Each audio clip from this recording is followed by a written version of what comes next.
Hello students, welcome to digital platform of Winsome International School. आज हम पढ़ने वाले हैं केमिस्ट्री में क्लास 11th का chapter number 2 structure of an atom और इसका पार्ट फर्स्ट देखेंगे।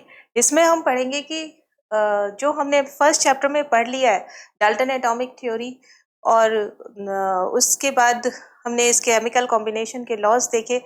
इससे आगे के क्या हिस्ट्री है एटम की, उसको हम इस चैप्टर में देखेंगे। सबसे पहले इसमें हम देखेंगे कि इलेक्ट्रॉन की डिस्कवरी कैसे हुई, प्रोटॉन की कैसे हुई, न्यूट्रॉन की डिस्कवरी कैसे हुई, एटॉमिक मॉडल्स के बारे में पढ़ेंगे और उससे रिलेटेड कुछ और बातें यानी क्लासिकल मैकेनिक्स और क्वांटम मैकेनिक्स के बारे में देखेंगे। तो सबसे पहले हम इस चैप्टर में पढ़ेंगे, क्या क्या पढ़ेंगे देखिए।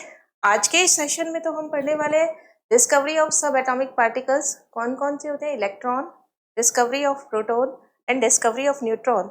और इसके बाद इसी सेशन में हम लेंगे एटॉमिक मास क्या होता है, एटॉमिक नंबर क्या होता है, और आइसोटोप और आइसोबार क्या होते हैं। तो सबसे पहले हम पढ़ेंगे discovery of electron. Discovery of electron यानी ये सबसे पहले डिस्कवर किसने किया था, इलेक्ट्रॉन की डिस्कवरी। इससे थोड़ा सा और पहले की बात अगर हम देखते हैं तो डाल्टन एटॉमिक थ्योरी में बताया गया था कि एटम जो होता है उसे हम सब और ज़्यादा डिवाइड नहीं कर सकते। लेकिन जब एक्सपेरिमेंट्स किए गए तो ऐसा लगा कि एटम को भी और ज़्यादा डिवाइड किया जा सकता है, उसके भी और ज़्यादा एटॉमिक सब एटॉमिक पार्टिकल्स हैं। तो उसमें सबसे पहले जो बात की गई वो डिस्कवरी ऑफ इलेक्ट्रॉन की गई। और किसने की थी डिस्कवर्ड किसने किया था, सर जे थॉमसन, ब्रिटिश के फिजिक्स थे ये, थॉमसन ने किया। और इसने कौन सा एक्सपेरिमेंट किया, cathode ray tube, cathode ray discharge tube या कैथोड रे ट्यूब, CRT हम इसको बोल सकते हैं। कैथोड रे ट्यूब एक्सपेरिमेंट है, इसको शॉर्ट में बोला जाता है CRT एक्सपेरिमेंट। क्या होता है CRT एक्सपेरिमेंट, जिसके थ्रू इन्होंने इलेक्ट्रॉन की डिस्कवरी की, सर जे थॉमसन ने। ये एक डायग्राम के थ्रू हम देखते हैं, जैसे कि ये यहाँ पर आपको ग्लास का एक ट्यूब दिखाई दे रहा है और ये बहुत स्ट्रॉन्ग ग्लास का बना हुआ है। इसमें दो इलेक्ट्रोड मेटल के लगे हुए हैं, ये मेटल के ये पीस है। ये मेटल के पीस जब हाई वोल्टेज बैटरी से लग जाते हैं, पॉजिटिव टर्मिनल से लग जाता है तो इसको हम एनोड बोल देते हैं, और नेगेटिव टर्मिनल से जब इसको अटैच कर दिया जाता है तो इसको कैथोड बोल दिया जाता है। और इसमें प्रेशर को रिड्यूस करने के लिए वैक्यूम पंप लगा होता है, जिससे कि प्रेशर बहुत कम हो जाता है और बहुत ही हाई वोल्टेज की बैटरी होती है। इस पूरे सेटअप को कैथोड रे डिस्चार्ज ट्यूब बोला जाता है। कैथोड डिस्चार्ज रे ट्यूब या कैथोड रे डिस्चार्ज ट्यूब या कैथोड रे ट्यूब बोला जाता है इसे। तो यहाँ पर वोल्टेज कितना लेते हैं हम, नियर अबाउट 10,000 वोल्ट। हम यहाँ पर इतना ज्यादा वोल्ट लेने का भी एक रीजन है। 10,000 वोल्ट, नियर अबाउट 10,000 वोल्ट हम यहाँ पर हाई वोल्टेज जनरेटर लेते हैं और प्रेशर कितना कम किया जाता है, 10⁻³ ATM, इतना कम कर दिया जाता है प्रेशर।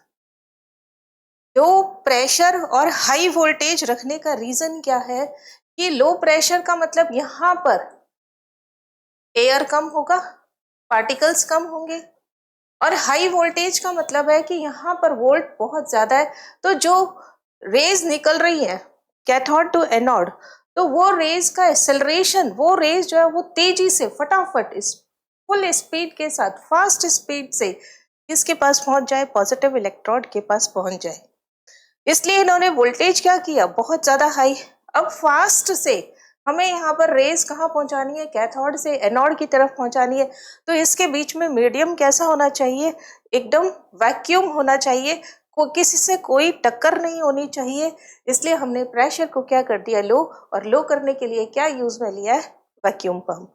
तो यही सब बातें एक्सपेरिमेंट की हम यहाँ लिखने वाले हैं कि यहाँ पर कैथोड रे ट्यूब जो होती है वो किसकी बनी होती है, CRT, कैथोड रे ट्यूब, यानी CRT is made up of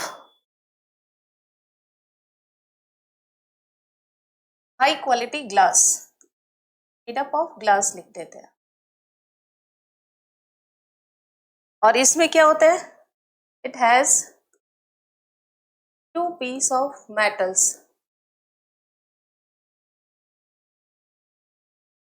इसे क्या बोला जाता है, इलेक्ट्रोड। इसमें 2 इलेक्ट्रोड लगे हुए होते हैं और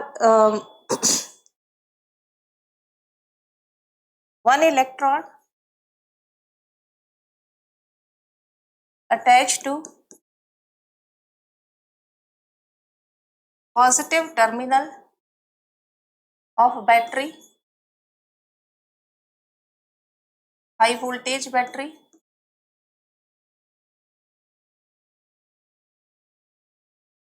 और जो पॉजिटिव से जुड़ता है उसको क्या बोल देते हैं, कॉल्ड एनोड।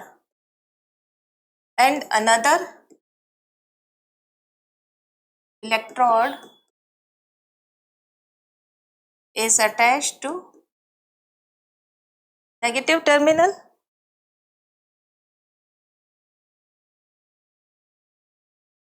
called cathode. जो नेगेटिव से जुड़ा है उसे क्या बोल दिया, कैथोड। यही सारी चीजें डायग्राम में भी आपको देखने को मिलेगी। देखिए, जो नेगेटिव से जुड़ा है वो क्या है, कैथोड, और जो पॉजिटिव से जुड़ा हुआ है वो क्या कहलाता है, एनोड। और ये किसका बना हुआ होता है, ग्लास का बना हुआ होता है। ये किसका है, ग्लास का बना हुआ होता है। बहुत ही हाई क्वालिटी का ग्लास होता है ये, जिससे कि इतने ज्यादा वोल्टेज में भी ये ब्रेक डाउन ना हो सके। नाउ नेक्स्ट, और क्या है इसमें, high voltage battery is use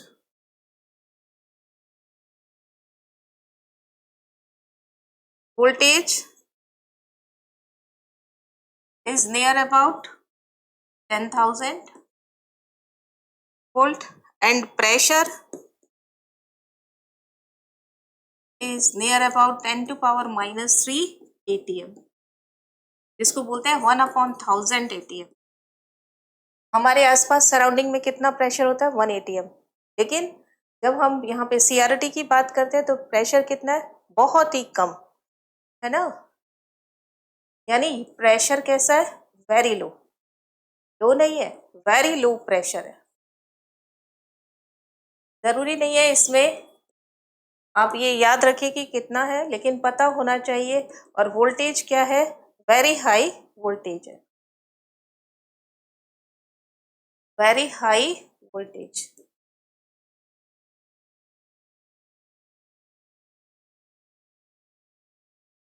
और प्रेशर कम करने के लिए क्या करते हैं हम, इसमें क्या यूज करते हैं, vacuum pump. To reduce pressure,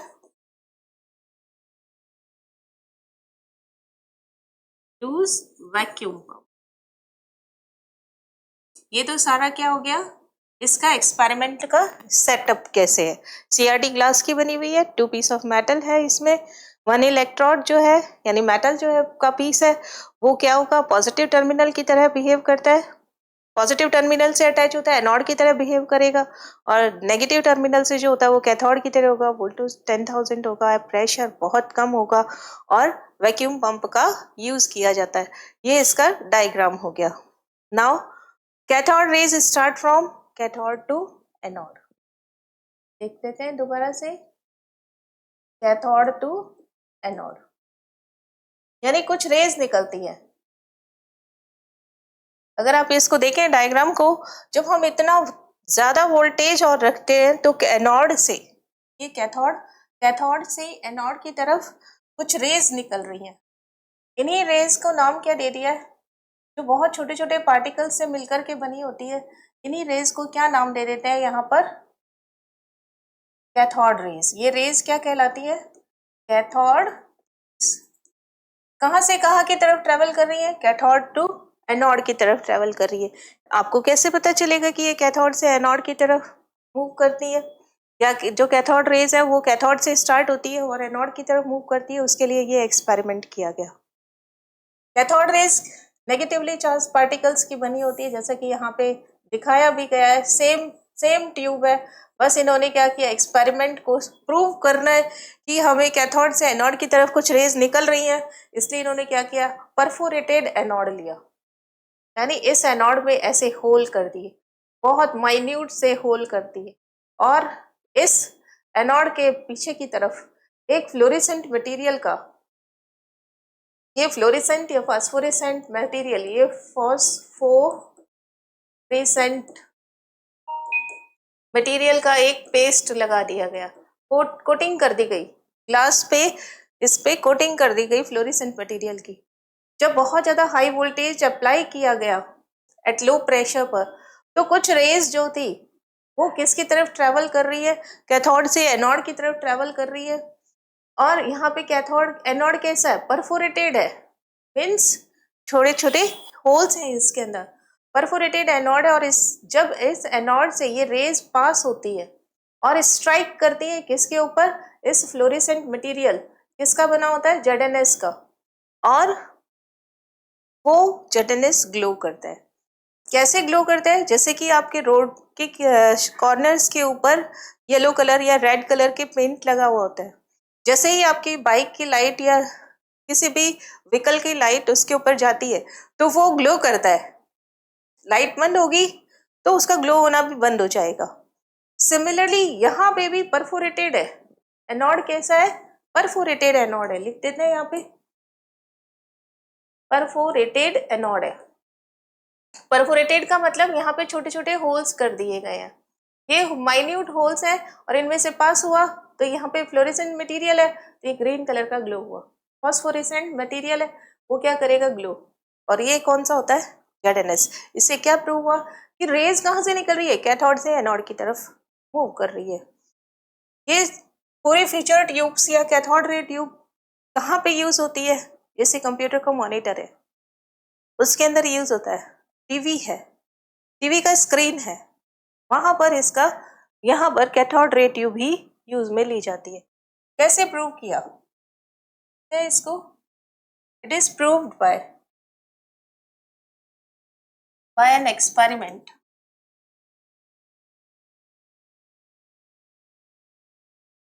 by an experiment using perforated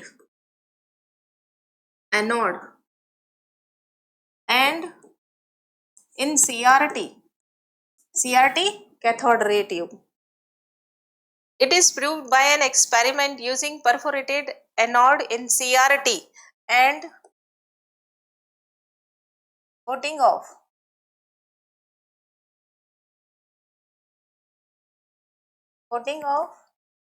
phosphorescent material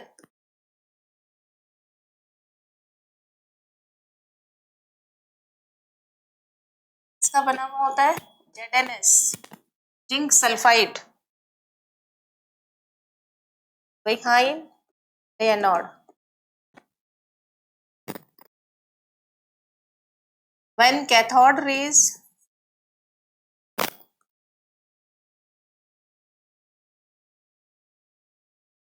travel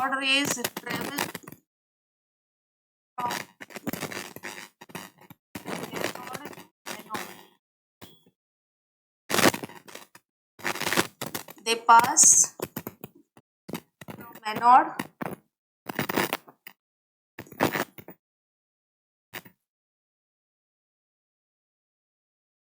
and struck fluorescent material या phosphorescent material,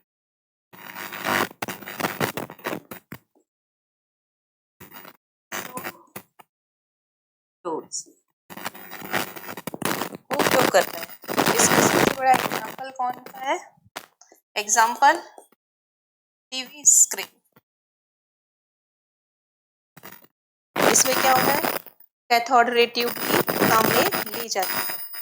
नाउ देखिए नेक्स्ट इसमें क्या क्या फीचर्स है। ये तो सबसे फर्स्ट एक रिजल्ट निकाला गया एक्सपेरिमेंट का कि कैथोड रे कहाँ से कहाँ तक चलती है, कैथोड से एनोड C to A की तरफ ट्रेवल कर। नाउ सेकेंड क्या रिजल्ट निकाला जिसका ये एक्सपेरिमेंट था, सेकेंड क्या इसने रिजल्ट निकाला कि अगर यहाँ पर कैथोड रेज जो है वो किसकी, नेगेटिवली चार्ज पार्टिकल्स की बनी होती है ना। कैथोड सेकेंड क्या निकाला इन्होंने result, cathode raise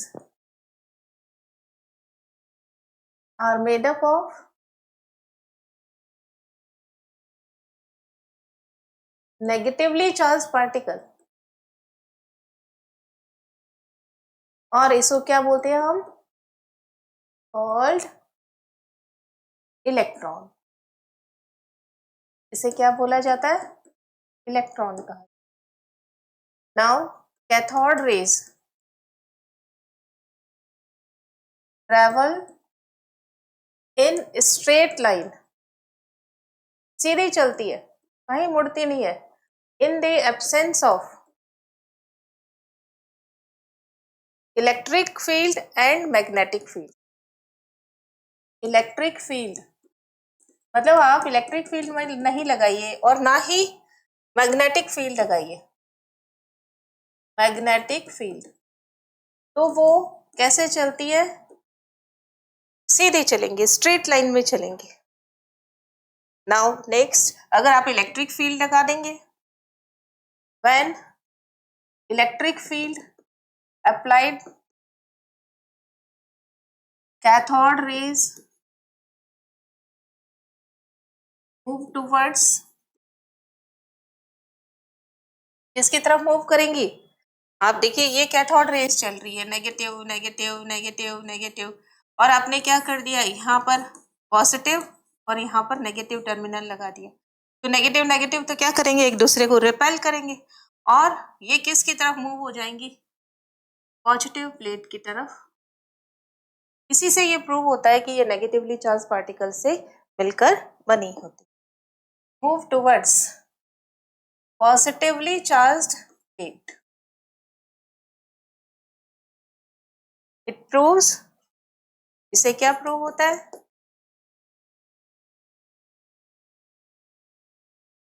they are made up of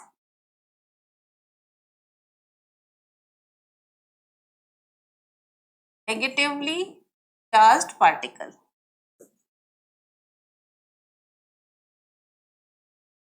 और क्या स्पेशल बात देखी इन्होंने, और इन्होंने ये देखा कि कैथोड रेज जो होती हैं वो डिपेंड नहीं करती कि आपने कौन सा इलेक्ट्रोड लिया है, और ना ही ये डिपेंड करती है कि सीआरटी के अंदर कौन सी गैस फिल है। Nature of gas filled in the CRT इस पर भी डिपेंड नहीं करती, और आपने कौन सा मेटल यूज किया है इलेक्ट्रोड बनाने के लिए उस पर भी ये डिपेंड नहीं करती। नाउ नेक्स्ट, कैथोड रेज, बहुत ही इंपॉर्टेंट है ये line. Cathode rays does not depend upon depend on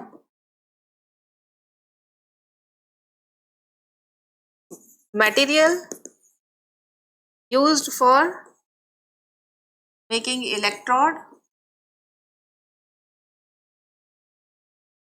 and nature of gas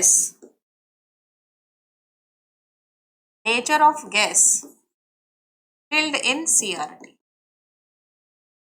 कि आपने कौन सीआरटी में कौन सी गैस फिल कर रखी है इस पर भी डिपेंड नहीं करती, और ना ही इस बात पे डिपेंड करती है कि आपने यहाँ पर कौन सा मटेरियल यूज किया है। नाउ नेक्स्ट पॉइंट देखिए, 6th पॉइंट, कि जब भी कैथोड रेज के बीच में कोई मेटल रख दिया और जब ये मेटल के स्ट्राइक जब करेंगी तो कौन सा प्रोड्यूस करती है? एक्स रेज प्रोड्यूस करती है।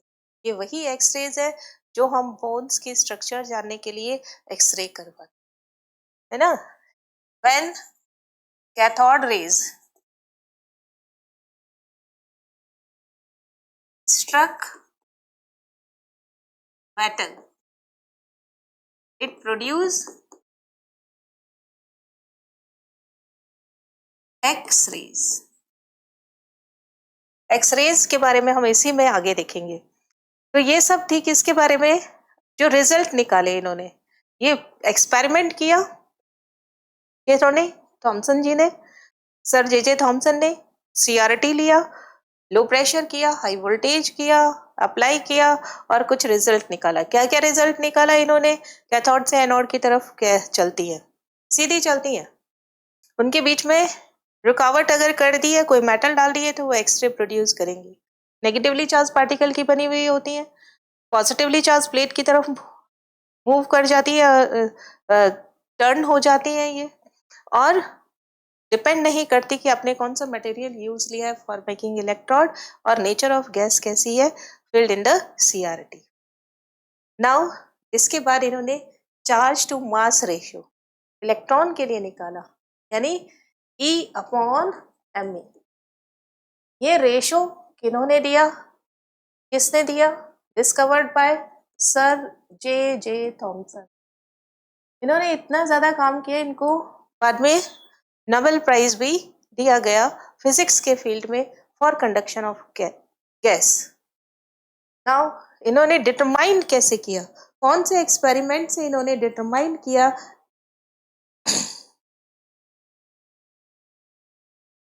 कैथोड रे ट्यूब एक्सपेरिमेंट से।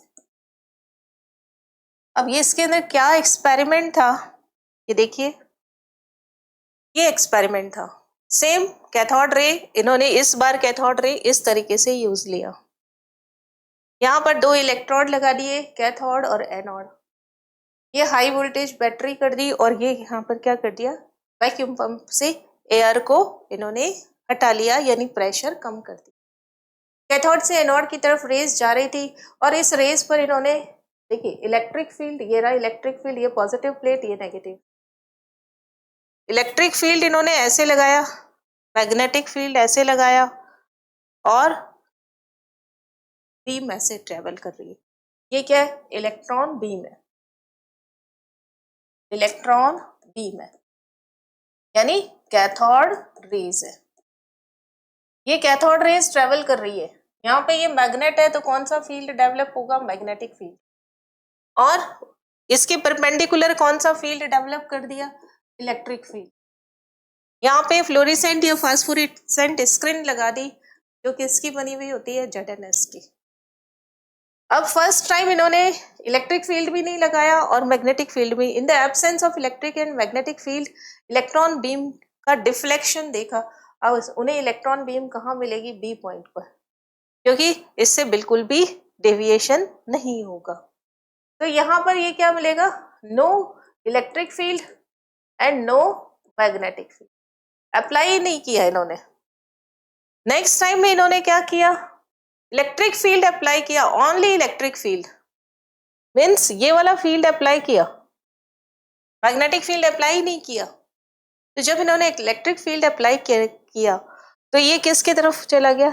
ऊपर की तरफ, यानी in the presence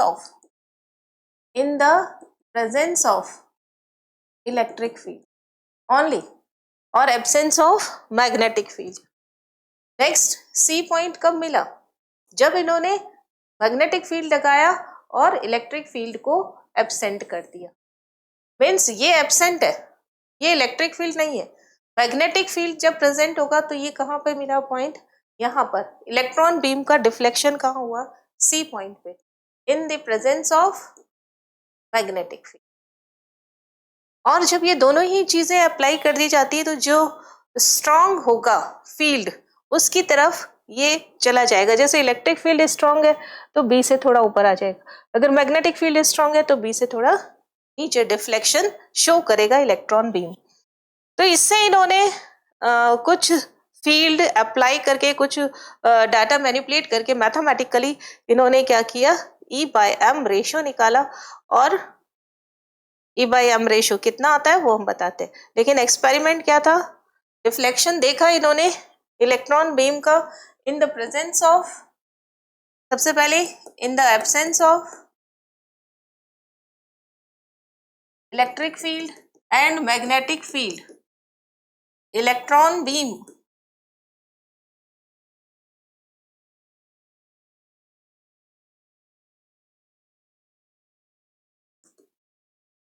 struck on point B, okay, in CRT। CRT में कहाँ पे मिलेगा आपको? पॉइंट B पर। Now in the presence of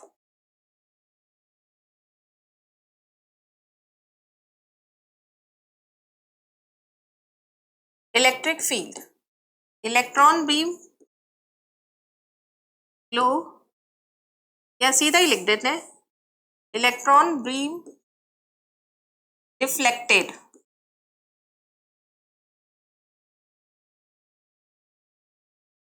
towards A point, that is above point P.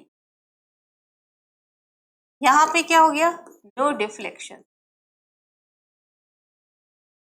अभी हमने देखा कि जब इलेक्ट्रिक फील्ड और मैग्नेटिक फील्ड दोनों ही अप्लाई नहीं करते तो वो सीधा जाता है। Now in the presence of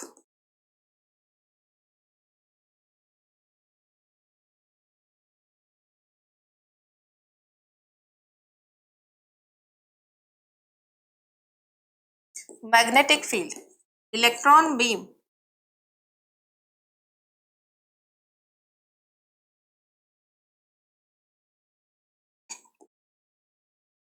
deflected towards C point,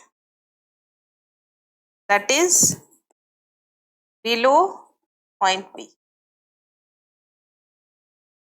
ये इन्होंने एक्सपेरिमेंट किया, हमने ये एक्सपेरिमेंट देखा यहाँ पर, और नाउ उसके बाद कि ये डिफ्लेक्शन डिपेंड किस किस पर करता है इसको देखते हैं हम।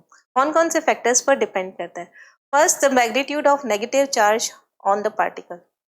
अगर किसी पर देखिए नेगेटिव चार्ज, आपने देखा होगा Cl पर कितना चार्ज है -1, O पर कितना चार्ज है -2, और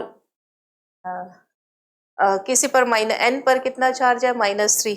तो ये चार्ज पर डिपेंड करता है। जितना ज्यादा चार्ज होगा उतना ही ज्यादा वो इलेक्ट्रिक फील्ड और मैग्नेटिक फील्ड से इंटरेक्शन करेगा, और इंटरेक्शन करने के बाद में उतना ही ज्यादा वो डिफ्लेक्शन शो करेगा। क्योंकि नेगेटिव चार्ज ज्यादा होगा तो डिफ्लेक्शन भी ज्यादा होगा। यही चीज यहाँ पर लिख रहे हैं, magnitude of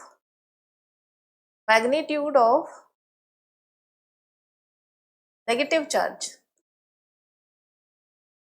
directly proportional to interaction to electric field और मैग्नेटिक फील्ड। कोई भी अप्लाई कर सकते हैं, दोनों भी अप्लाई कर सकते हैं, पर होने कैसे चाहिए? दोनों एक दूसरे के परपेंडिकुलर होने। इज प्रोपोर्शनल टू, क्योंकि हम तो किस में देखना चाहते हैं? डिफ्लेक्शन देखना चाहते हैं, डिफ्लेक्शन ऑफ इलेक्ट्रॉन। हम यही देखना चाहते हैं कि कितना ज्यादा डिफ्लेक्शन होगा, ये इसी से डिपेंड करेगा कि जो कितना इलेक्ट्रिक फील्ड हमें अप्लाई किया, और किस पर डिपेंड करेगा? कितना चार्ज है इसके अंदर। अगर कोई गैस फिल कर दी, जैसे ऑक्सीजन गैस फिल कर दी, या नाइट्रोजन गैस फिल कर दी, या क्लोरीन गैस फिल कर दी, या हाइड्रोजन गैस फिल कर दी, तो यहाँ पर कितना चार्ज है उस पर भी डिपेंड करेगा। नाउ नेक्स्ट देखिए, जितना ज्यादा चार्ज होगा इंटरेक्शन ज्यादा होगा, डिफ्लेक्शन भी ज्यादा होगा। मास ऑफ द पार्टिकल, अभी हमने देखा Cl माइनस है, O -2 है, N -3 है। इसका मास कितना होता है? 14। इसका मास कितना होता है? 16। इसका मास कितना होता है? 35.5। तो सबसे ज्यादा मास कितना है? इतना, Cl माइनस का। तो जितना ज्यादा मास होगा भारी होगा, तो डिफ्लेक्शन कम होगा। हैवियर पार्टिकल जो होंगे उनका डिफ्लेक्शन कम होता है, और लाइटर जो पार्टिकल्स होते हैं उनका डिफ्लेक्शन ज्यादा होता है। तो यहाँ पे क्या लिखेंगे? Mass of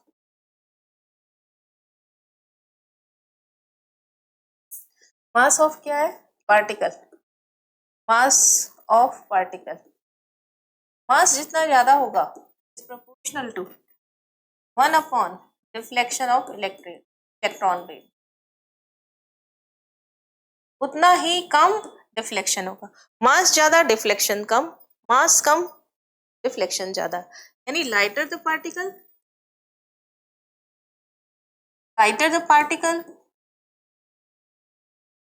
greater the deflection. It means, इसका क्या मतलब हुआ कि जितना ज्यादा हल्का होगा पार्टिकल उतना ही डिफ्लेक्शन ज्यादा होगा।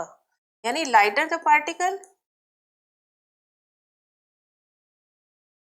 जितना हल्का होगा, ग्रेटर द डिफ्लेक्शन भी उतना ही ज्यादा होगा। नाउ स्ट्रेंथ ऑफ इलेक्ट्रिक और मैग्नेटिक फील्ड, इलेक्ट्रिक फील्ड और मैग्नेटिक फील्ड की स्ट्रेंथ जितनी ज्यादा होगी उतना ही डिफ्लेक्शन ज्यादा होगा इलेक्ट्रॉन बीम का। डिफ्लेक्शन ऑफ इलेक्ट्रॉन बीम पूरा लिख सकते हैं आप यहाँ पे। Now strength of electric field और मैग्नेटिक फील्ड, ये जितना ज्यादा होगा रिफ्लेक्शन ऑफ इलेक्ट्रॉन बीम उतना ही ज्यादा। तो कौन कौन से फैक्टर्स इस पे इफेक्ट डालते हैं, जैसे कि डायग्राम में देखने से ही पता चलता है इन दोनों की स्ट्रेंथ कितनी है। इसमें कौन सी गैस फिल है ना, यानी क्लोराइड है, ऑक्सीजन पे है, कितना चार्ज है उसके ऊपर, और उसका मास कितना है। नाउ इन पे डिपेंड करता है। आगे देखिए, from the experiment Thomson determine the value of E/m। इन सब से कुछ वैल्यूज रखी, कैलकुलेशन किया उन्होंने, और यहाँ पे क्या वैल्यू निकाली, 1.7 E/m। क्या निकाला इन्होंने, 1.758820 इंटू 10⁻11 गुलाम पर केजी। यूनिट ध्यान रखनी बहुत जरूरी है, गुलाम पर केजी। 1.75 इंटू 10⁻11 प्लस में आता है गुलाम पर, क्योंकि चार्ज की यूनिट गुलाम और मास की unit kg. Mass of electron in kg और magnitude of charge on the electron in गुलाम।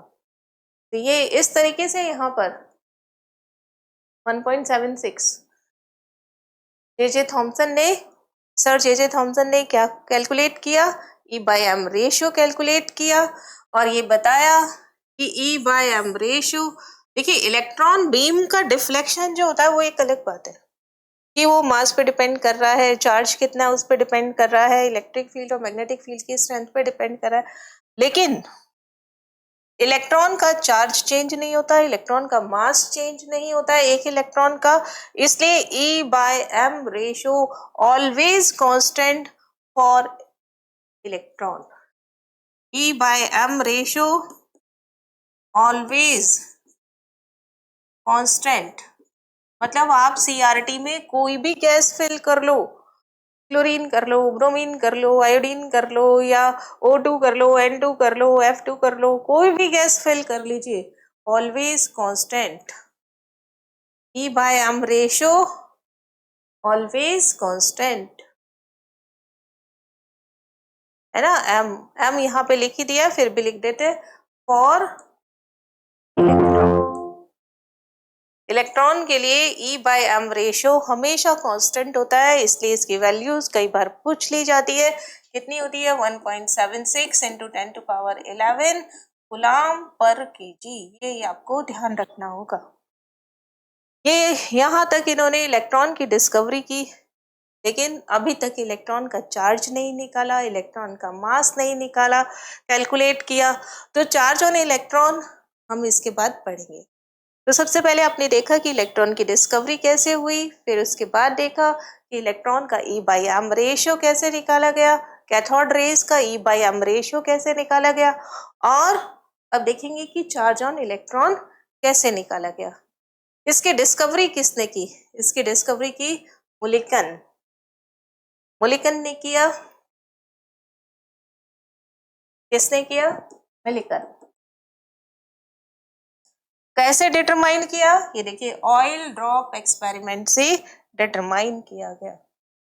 किससे किया गया, determine by oil drop experiment, इससे डिटरमाइन किया। इससे इनको रिजल्ट क्या मिला, चार्ज ऑन इलेक्ट्रॉन कितना मिला, ये मिला इनको, इलेक्ट्रॉन है इसलिए चार्ज के आगे किसका साइन लगा देंगे, माइनस का।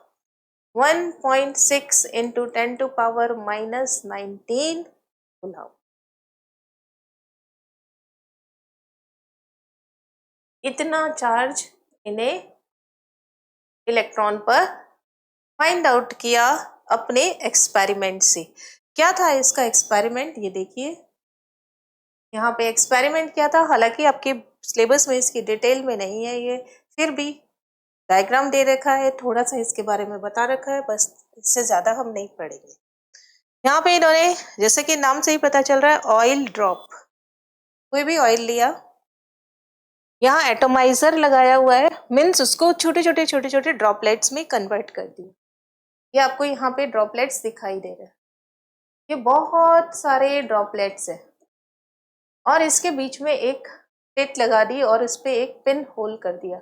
ये यहाँ पर होल है, इससे बहुत धीरे धीरे या कोई ड्रॉप ही नीचे की तरफ, नीचे वाले चैम्बर में जा सकती है। और इस प्लेट पर इन्होंने क्या किया, हाई वोल्टेज बैटरी लगा दी। इस प्लेट के ऊपर क्या किया इन्होंने, हाई वोल्टेज बैटरी लगा दी। ये देखिए कौन सा टर्मिनल है, पॉजिटिव, और ये नेगेटिव टर्मिनल।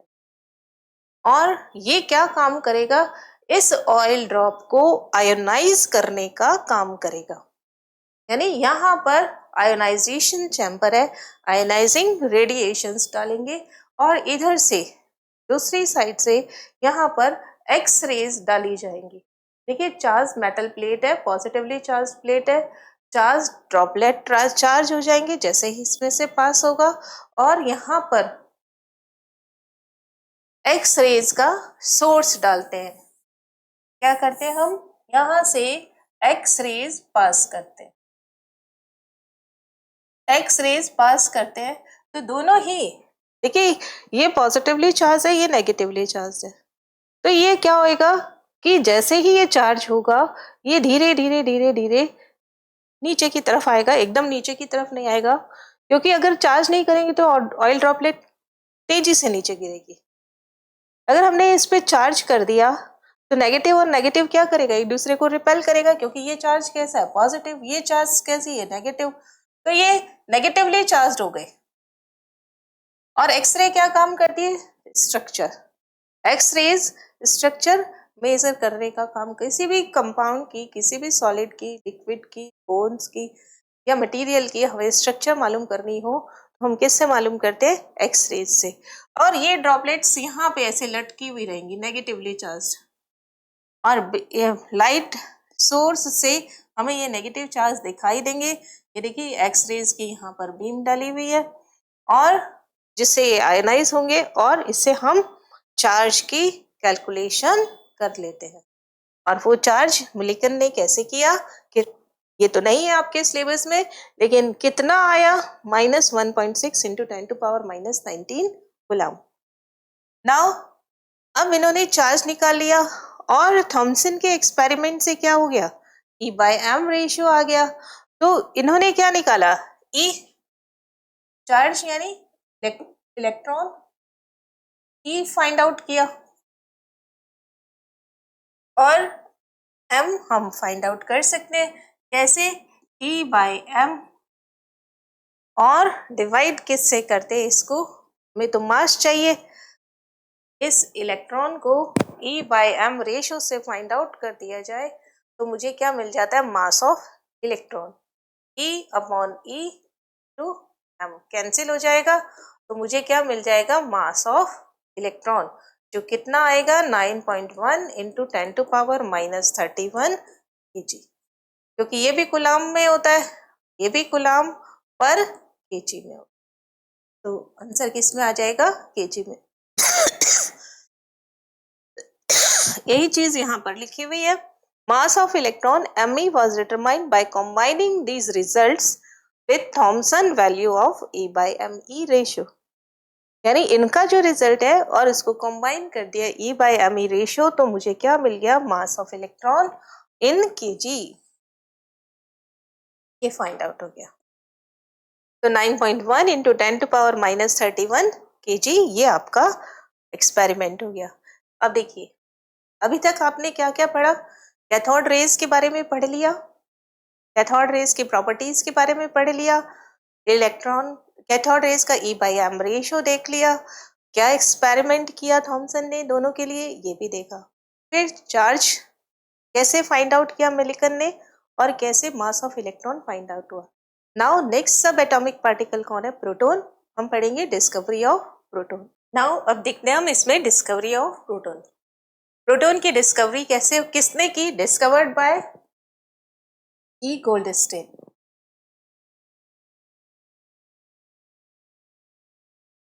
और कैसे किया, क्या एक्सपेरिमेंट किया इन्होंने, modified cathode ray tube, CRT यानी कैथोड रे ट्यूब। अब इनका एक्सपेरिमेंट क्या था, सेम टू सेम वैसा ही था जैसा कि इनका कैथोड रे ट्यूब का इलेक्ट्रॉन के लिए किया गया था। फिर भी इसका आगे देखते हैं हम। इसमें देखिए क्या इन्होंने चेंज किया। अब इन्होंने क्या किया, हाई वोल्टेज तो उतना का उतना लिया, जैसे कि ये डायग्राम में दिखाई दे रहा है। ये ग्लास रॉड आपको दिखाई दे रही है। डिस्चार्ज ट्यूब किसकी बनी हुई है, ग्लास की। इसी को ये बोलते हैं कैथोड रे ट्यूब। दो मेटल के पीस लिए इन्होंने, थिन मेटल के, जो किसकी तरह काम कर रहे हैं, इलेक्ट्रोड की तरह। एक को क्या कर दिया, नेगेटिव टर्मिनल से जोड़ दिया, जो किसका काम करेगा, कैथोड का काम करेगा। और दूसरे को किससे जोड़ दिया, पॉजिटिव टर्मिनल से, जो किसका काम करेगा, एनोड का। देखो पिछली बार इन्होंने क्या किया था, एनोड को परफोरेटेड बनाया था।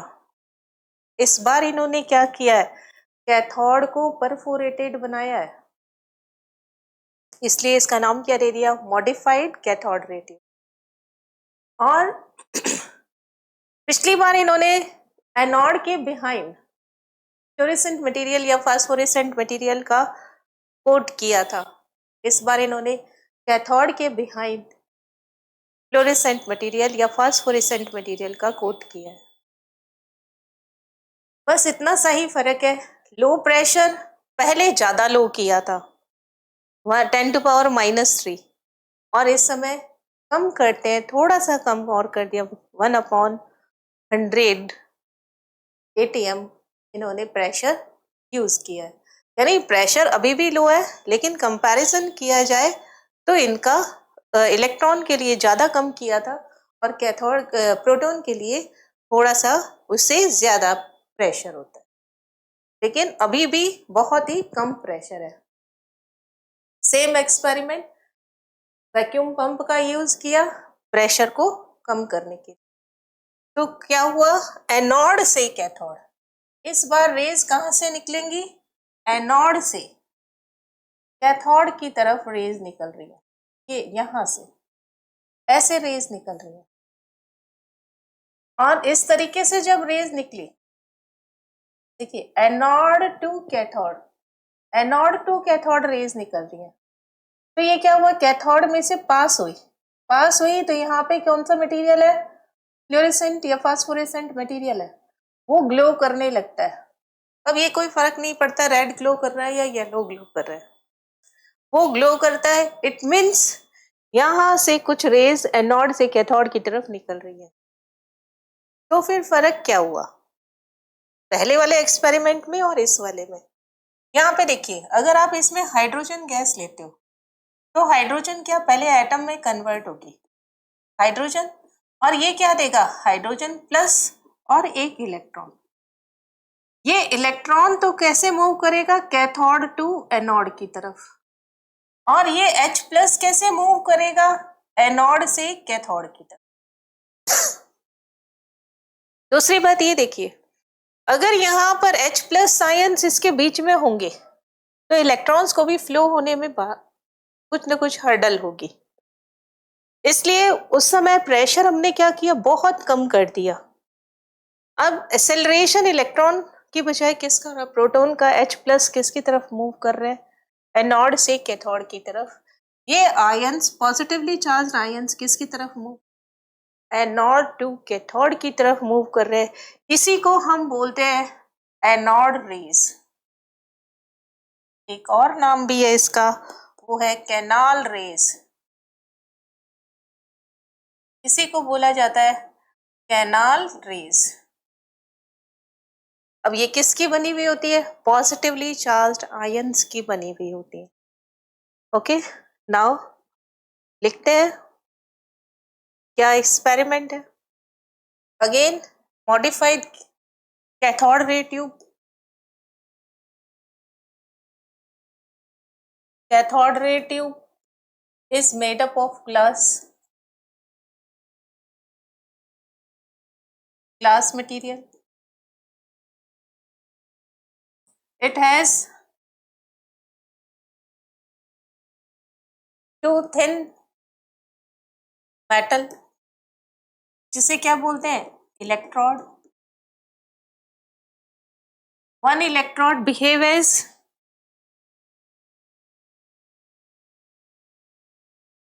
One electrode behave as anode,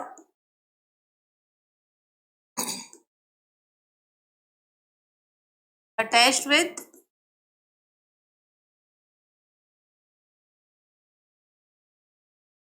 positive terminal of battery.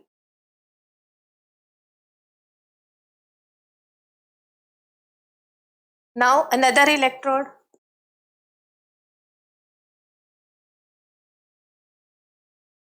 behave as cathode. Same line attached with negative terminal of battery. Voltage कितना होगा? हाई वोल्टेज उतना ही होगा, नियर अबाउट 10,000 वोल्ट होता है, ये लिखना कोई जरूरी नहीं है. And very low pressure.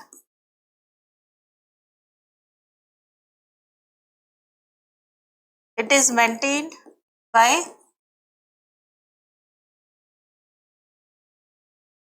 Vacuum pump.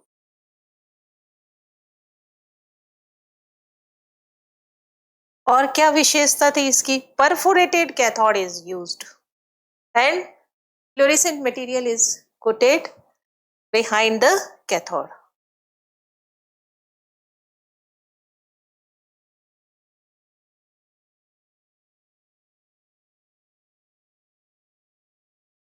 Now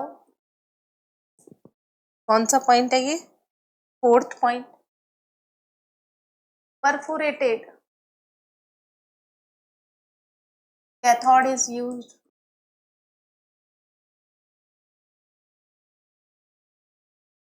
and phosphorescent material is coated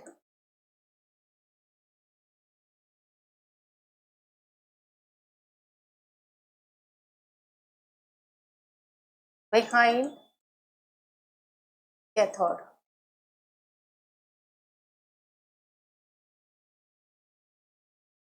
Some rays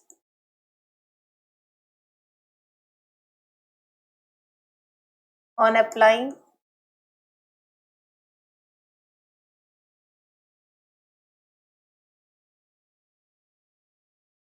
high voltage,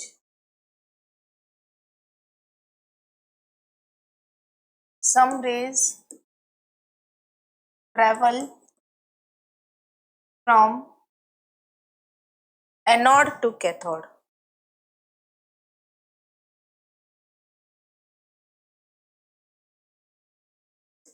These rays are known as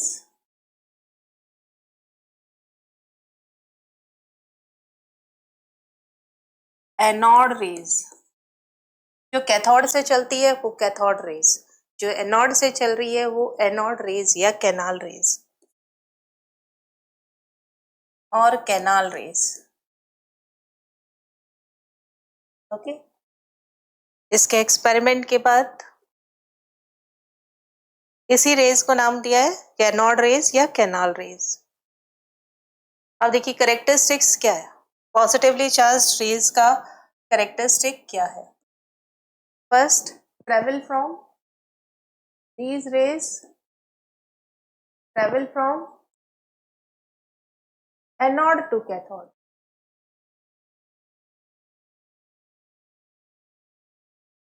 किसकी बनी हुई होती है ये? एनोड से कैथोड की तरफ होती है और पॉजिटिवली चार्ज्ड पार्टिकल्स की बनी हुई होती है. Made up of positively charged particle.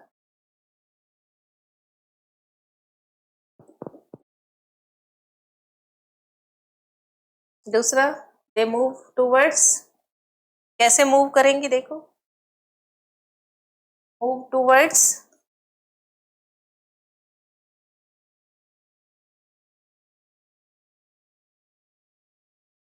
ये देखो, ये पॉजिटिवली चार्ज्ड है, पॉजिटिव ये कैनाल रेज हो गई.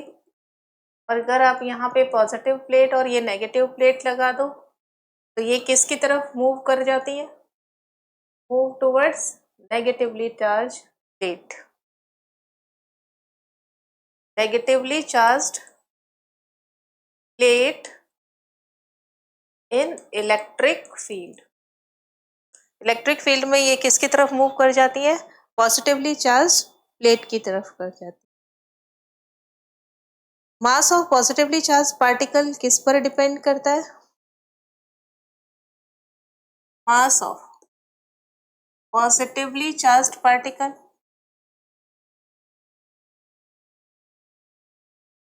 Depends upon nature of gas filled in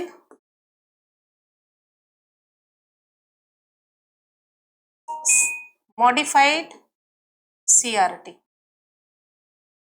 MCRT का मतलब मॉडिफाइड CRT।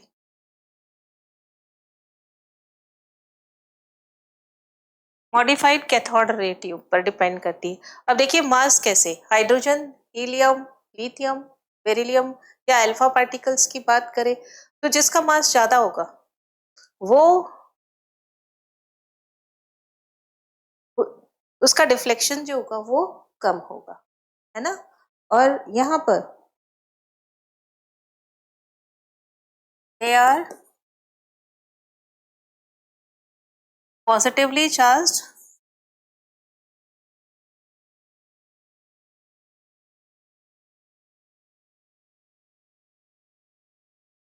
Gaseous particle. देखिए कैसे, अगर मैं यहाँ हाइड्रोजन की बात करूं, अगर ये गैस है तो ये H प्लस गैस हो गया और 1 इलेक्ट्रॉन हो गया। और सबसे लाइटेस्ट क्योंकि इसका मास सबसे कम होता है। और अगर मैं यहाँ पर हीलियम की बात करूं तो ये क्या हो गया, He प्लस 2 और 2 इलेक्ट्रॉन्स या 1, है ना। 1 भी हो सकता है, 2 भी हो सकता है अगर एक इलेक्ट्रॉन लेना। तो इसका मास कितना है, 4। इसका मास कितना है, 1। तो सबसे जो लाइटेस्ट जो पार्टिकल होता है इसके पास कोई इलेक्ट्रॉन नहीं है, सिर्फ इसका मास है, तो इसको हम क्या बोल देते हैं, प्रोटॉन। H प्लस को ही smallest and lightest positively charge ion जो होता है, स्मॉलेस्ट सबसे छोटा and lightest positively charged ion जो होगा वो क्या है, H प्लस। इसी को क्या बोला जाता है, प्रोटॉन। इसी का नाम क्या है, प्रोटॉन। और देखिए E/m रेशो, इसका मास अलग है, इसका मास अलग है, इसलिए E/m रेशो किस पर डिपेंड करेगा, नेचर ऑफ गैस पर। और देखिए इसका मास हाइड्रोजन का 1, हीलियम का कितना है 4, तो मास चेंज हो गया तो E/m रेशो भी चेंज हो जाएगा। और E/m रेशो किस पर डिपेंड करता है, इसमें गैस, नेचर ऑफ गैस पर डिपेंड करता है। इसमें लिखते हैं E/m ratio, E/m ratio depends upon nature of gas filled in modified CRT। अगर देखिए मास ज्यादा होगा, इफ मास हाई तो E/m रेशो क्या होगा, स्मॉल। अगर मास ज्यादा होगा तो E/m रेशो क्या हो जाएगा, छोटा हो जाएगा या कम हो जाएगा। नाउ नेक्स्ट देखिए, डिस्कवरी ऑफ न्यूट्रॉन। अभी तक आपने किस किस की डिस्कवरी देख ली, डिस्कवरी ऑफ इलेक्ट्रॉन देख लिया, डिस्कवरी ऑफ प्रोटॉन देख लिया। इलेक्ट्रॉन की बीम को क्या बोलते हैं, कैथोड रेज, और प्रोटॉन की बीम को क्या बोल देते हैं, एनोड रेज या कैनाल रेज या positively charged rays. E/m ratio for electron constant होता है, लेकिन यहाँ पर प्रोटॉन के रेस्पेक्ट के अंदर E/m ratio nature of gas पर डिपेंड करता है। नाउ नेक्स्ट देखिए यहाँ पर डिस्कवरी ऑफ न्यूट्रॉन, कैसे, किसने डिस्कवर्ड किया, चैडविक ने, जेम्स चैडविक।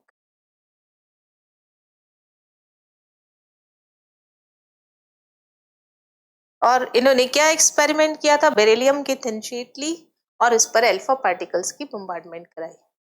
एक्चुअली में न्यूट्रॉन्स की डिस्कवरी और रदरफोर्ड का एक्सपेरिमेंट दोनों ही करना कुछ और जा रहे थे और एक्सपेरिमेंट कुछ और हो गया। उस समय रेडियो एक्टिव मटीरियल्स पर डिस्कवरी चल रही थी। जिस समय इन्होंने ये प्रैक्टिकल किया तो उस समय रेडियो एक्टिव मटीरियल्स के रिसर्च चल रही थी। तो उनमें देख रहे थे कि कुछ मटेरियल्स ऐसे होते हैं जिनसे रेज निकलती है। 3 टाइप की रेज निकलती है, अल्फा, बीटा और गामा रेज, और वो अल्फा रेज की स्टडी करना चाह रहे। तो यहाँ पर जितने भी प्रैक्टिकल इन्होंने किए, चाहे जेम्स चैडविक ने किया या रदरफोर्ड ने किया, तो इन्होंने क्या किया, अल्फा पार्टिकल्स का ही बम्बार्डमेंट कराया। यहाँ पर इन्होंने बेरिलियम की थिन शीट ली और अल्फा पार्टिकल का बम्बार्डमेंट कराया। इन्होंने देखा कि कुछ नया ही एटम बन गया और साथ में कुछ ऐसे पार्टिकल्स बने जिनके पास कोई मास ही नहीं था। इसलिए उन्होंने क्या कह दिया, इनके पास कोई मास नहीं है, इसलिए इन्होंने इसको नाम क्या दे दिया, न्यूट्रॉन। नाउ एक्सपेरिमेंट क्या था, बम्बार्डमेंट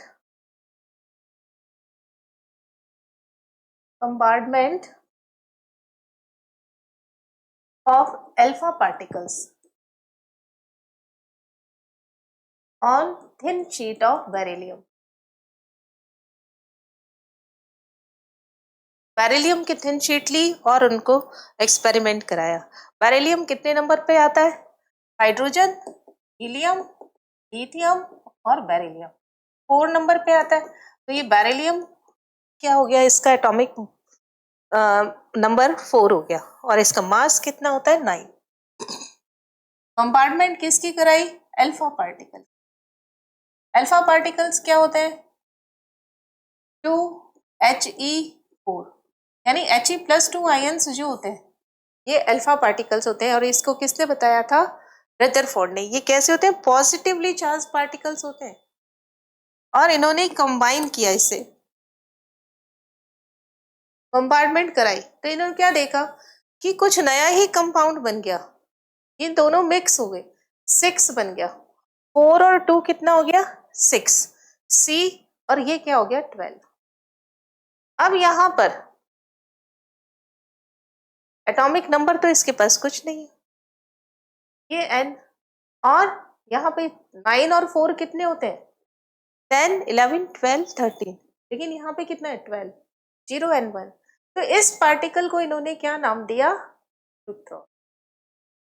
ये न्यू एटम का फॉर्मेशन।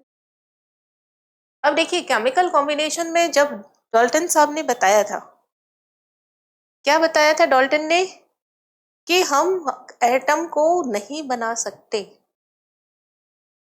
है ना। पहली बात तो उसकी फर्स्ट टाइम तो यही था कि उसको सब एटॉमिक पार्टिकल्स में डिवाइड ही नहीं कर सकते। लीजिए यहाँ पे तो 3 सब एटॉमिक पार्टिकल, अब तो बहुत सारे हो गए, है ना। तो बेसिक जो है वो 3 है, इलेक्ट्रॉन, प्रोटॉन और न्यूट्रॉन। तो उसका फर्स्ट कंसेप्ट खत्म हो गया। नाउ नेक्स्ट उन्होंने कहा कि एटम के अंदर हम ना neither can form not destroyed. परंतु यहाँ तो क्या हुआ, हमने एक बेरिलियम लिया और कार्बन बना लिया, कैन बी फॉर्म। तो यहाँ पर इस रिएक्शन में डाल्टन के भी कई कंसेप्ट को इन्होंने खत्म कर दिया और क्या बताया कि हम नया कंपाउंड भी बना सकते हैं, 6C12, और साथ में कुछ ऐसे पार्टिकल्स रिलीज होते हैं जिनके ऊपर कोई चार्ज नहीं होता, इसलिए इन्होंने कोई चार्ज न होने की वजह से इसको क्या नाम दिया, न्यूट्रॉन। तो न्यूट्रॉन में क्या हुआ, they have no charge, they have no charge, कोई चार्ज नहीं है इनके पास। तो they are known as, so they are called neutron. और कैसे रिप्रेजेंट करते हैं, 0 and 1, इनको क्या नाम दिया गया, 0। देयर मास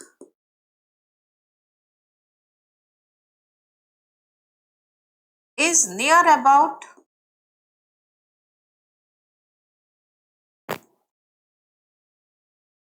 या ऐसे लिख देते हैं mass of neutron, mass of neutron is almost similar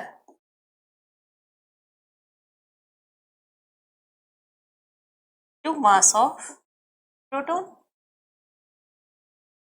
mass of neutron और प्रोटॉन दोनों का मास क्या होता है? ऑलमोस्ट सिमिलर होता है, but it is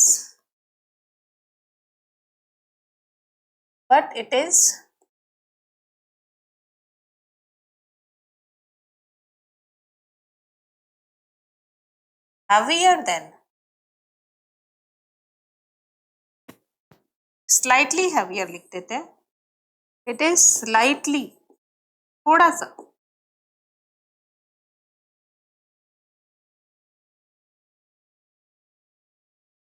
heavier than proton, थोड़ा सा प्रोटॉन से भारी होता है। मास ऑफ न्यूट्रॉन थोड़ा सा मास ऑफ प्रोटॉन से हैवी होता है, और सो इट इज क्या, इट इज कहाँ मिलता है ये आपको? It is present in nucleus, nucleus के अंदर होता है। ये देखिए यहाँ पे एक्सपेरिमेंट किया गया न्यूट्रॉन डिस्कवरी का, जेम्स चैडविक ने। कोई भी अल्फा पार्टिकल्स का सोर्स हो गया, जैसे रेडियम है उससे रेडॉन बनाना है, रेडॉन गैस, तो यहाँ पे क्या होता है?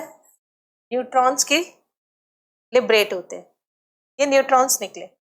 बेरिलियम की शीट पर जब भी अल्फा पार्टिकल्स करेंगे तो इसको क्या बना? कुछ नए एटम्स और साथ में न्यूट्रॉन्स।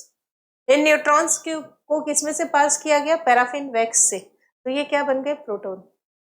प्रोटॉन को डिटेक्ट कर लिया। न्यूट्रॉन्स को देखिए डिटेक्ट नहीं कर सकते क्योंकि इनके ऊपर कोई चार्ज नहीं होता, लेकिन प्रोटॉन को हम डिटेक्ट कर सकते हैं थ्रू डिटेक्टर। तो इससे इनको आइडेंटिफाई कर लिया गया कि ये प्रोटॉन है, और ये किससे? पैराफिन वैक्स से पास होने पे बने। इसका मतलब ये क्या है? न्यूट्रल पार्टिकल्स से कन्वर्ट होकर के बने, तो न्यूट्रॉन से बने। इस तरीके से न्यूट्रॉन की डिस्कवरी हो। नाउ नेक्स्ट देखिए, हमने 3 फंडामेंटल पार्टिकल्स पढ़े। इन तीनों फंडामेंटल पार्टिकल्स के प्रॉपर्टीज क्या क्या है हम उसको देख रहे हैं। यहाँ पे आपको क्या क्या चीजें मालूम करनी है, क्या क्या लिखना, ध्यान रखना होता है। इसका नाम क्या है? सिंबल क्या है? Absolute charge. एब्सोल्यूट चार्ज किसमें? कूलम्ब के अंदर। और रिलेटिव चार्ज कितना है इसके ऊपर? मास इन केजी कितना है, इन यूनिफाइड मास कितना है, और अप्रोक्स मास इन एएमयू कितना है। 3 ही तरीके के इलेक्ट्रॉन, प्रोटॉन और न्यूट्रॉन, ई, पी और एन। इलेक्ट्रॉन का चार्ज कितना है? माइनस।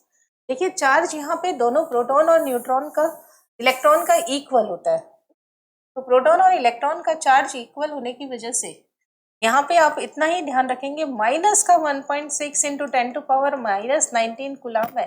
माइनस यूज हुआ है तो इलेक्ट्रॉन, माइनस साइन डिटेक्ट करता है, डिनोट करता है कि ये इलेक्ट्रॉन के लिए। तो देखिए इलेक्ट्रॉन, प्रोटॉन और न्यूट्रॉन, इलेक्ट्रॉन के लिए सिंबल ई, प्रोटॉन के लिए पी और न्यूट्रॉन के लिए एन। जब हम इसकी बात करते हैं एब्सोल्यूट चार्ज की, मतलब इनके ऊपर चार्ज कितना है, तो इलेक्ट्रॉन के आगे क्या लगाना? माइनस, तो माइनस 1.6, आपको पूरा नहीं ध्यान रखना, माइनस 1.6 इंटू 10⁻⁻19 कूलम्ब। और प्रोटॉन के लिए कितना हो जाएगा? Plus 1.6 into 10⁻⁻19। और न्यूट्रॉन पे कोई चार्ज नहीं होता, इसलिए इसको बोलते हैं जीरो। रिलेटिव चार्ज मतलब एक दूसरे के रिस्पेक्ट में। ये क्या हो गया? -1, ये +1 और ये 0। नाउ मास इन केजी, केजी में मास कितना होता है? 9.1 इंटू 10⁻31 केजी इलेक्ट्रॉन का, 1.672 इंटू 10⁻27 केजी। अब मैंने यहाँ पे पॉइंट के बाद 3 डिजिट क्यों लिया? Now 1.674 into 10⁻27 KG. ये देखिए यहाँ पे इतना सा ही फर्क है, यहाँ पे ये 2 है यहाँ पे और ये 4 है। थोड़ा सा हैवी होता है, बहुत ज्यादा हैवी नहीं है, थोड़ा सा हैवी है ना, स्लाइटली हैवी है। इसलिए आपको ये दोनों यहाँ तक 3 डिजिट तक ध्यान रखने पड़ेंगे। अगर आपसे पूछा जाए कि ऑलमोस्ट सिमिलर होता है, यस। अगर दोनों में से कंपैरिजन किया जाए तो neutron is heavier than proton. Now AMU में अगर देखें हम तो पॉइंट के बाद 3 digit 30 and 54 in AMU। Atomic mass unit भी बोल सकते हैं, ओनली U भी लगा सकते हैं, U मीन्स यूनिफाइड मास। इसका 1.0072, इसका 1.008, ये भी AMU में है। अगर इनमें कंपैरिजन किया गया, दिस इज ऑलमोस्ट 1 और ये ऑलमोस्ट 0, तो अप्रोक्स ये 0 है, ये 1 है, ये 1 है। तो यहाँ पे देखिए कंक्लूजन क्या निकल कर आया। कंक्लूजन ये निकल के आया कि अगर मैं यहाँ पर बात करूं मास ऑफ प्रोटॉन या ऑर्डर ऑफ मास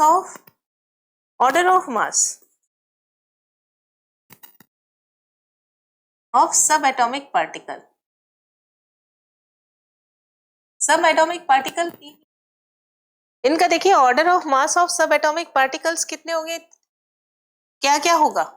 सबसे लाइटेस्ट कौन है, इलेक्ट्रॉन, फिर हैवियर कौन है, इसके बाद प्रोटॉन, और फिर कौन है,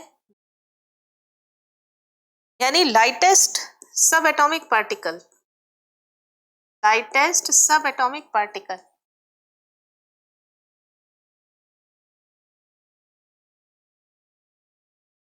क्या होगा, इलेक्ट्रॉन। और अगर हैवीएस्ट की बात की जाए, हैवीएस्ट सब एटॉमिक पार्टिकल, तो क्या हो जाएगा, ओके। नाउ अभी हमने सब एटॉमिक पार्टिकल्स के बारे में देखा, जो इलेक्ट्रॉन, प्रोटॉन और न्यूट्रॉन थे। अब नेक्स्ट इससे आगे कौन कौन सी डिस्कवरी हुई इनके साथ में ही, वो है एक्सरेज की और रेडियो एक्टिव एलिमेंट्स की। क्योंकि जैसे कि आपने अभी देखा कि न्यूट्रॉन की डिस्कवरी किससे हुई, अल्फा पार्टिकल से। एक्चुअली में वो न्यूट्रॉन की डिस्कवरी नहीं करना चाह रहे थे, वो क्या चाह रहे थे कि अल्फा पार्टिकल्स की प्रॉपर्टीज को नोट डाउन करना चाह रहे थे। तो इससे साथ साथ में, यानी सब एटॉमिक पार्टिकल्स के साथ साथ में और भी कई डिस्कवरीज होती रही। उनमें सबसे इम्पोर्टेंट डिस्कवरी क्या है, एक्सरे। इन्होंने किया था ये, विलियम रॉन्टगेन इन 1895 में किया था। कैसे प्रोड्यूस हुई, हमने पहले भी हमने इसको डिस्कस किया है। जब कैथोड रेज या इलेक्ट्रॉन के बीम के बीच में कोई मेटल सरफेस आ जाती है, उस पर स्ट्राइक करते हैं। कैथोड रे ट्यूब के अंदर भी और उसके बाहर भी, कहीं पर भी जब ये मेटल रेज के मेटल से स्ट्राइक करती हैं ये रेज, इलेक्ट्रॉन की बीम या कैथोड रेज, तो एक नई रेज प्रोड्यूस होती है, दैट इज द एक्सरे। तो कैसे प्रोड्यूस होती है ये, it is produced when electron beam, when electron beam क्या होती है, cathode rays,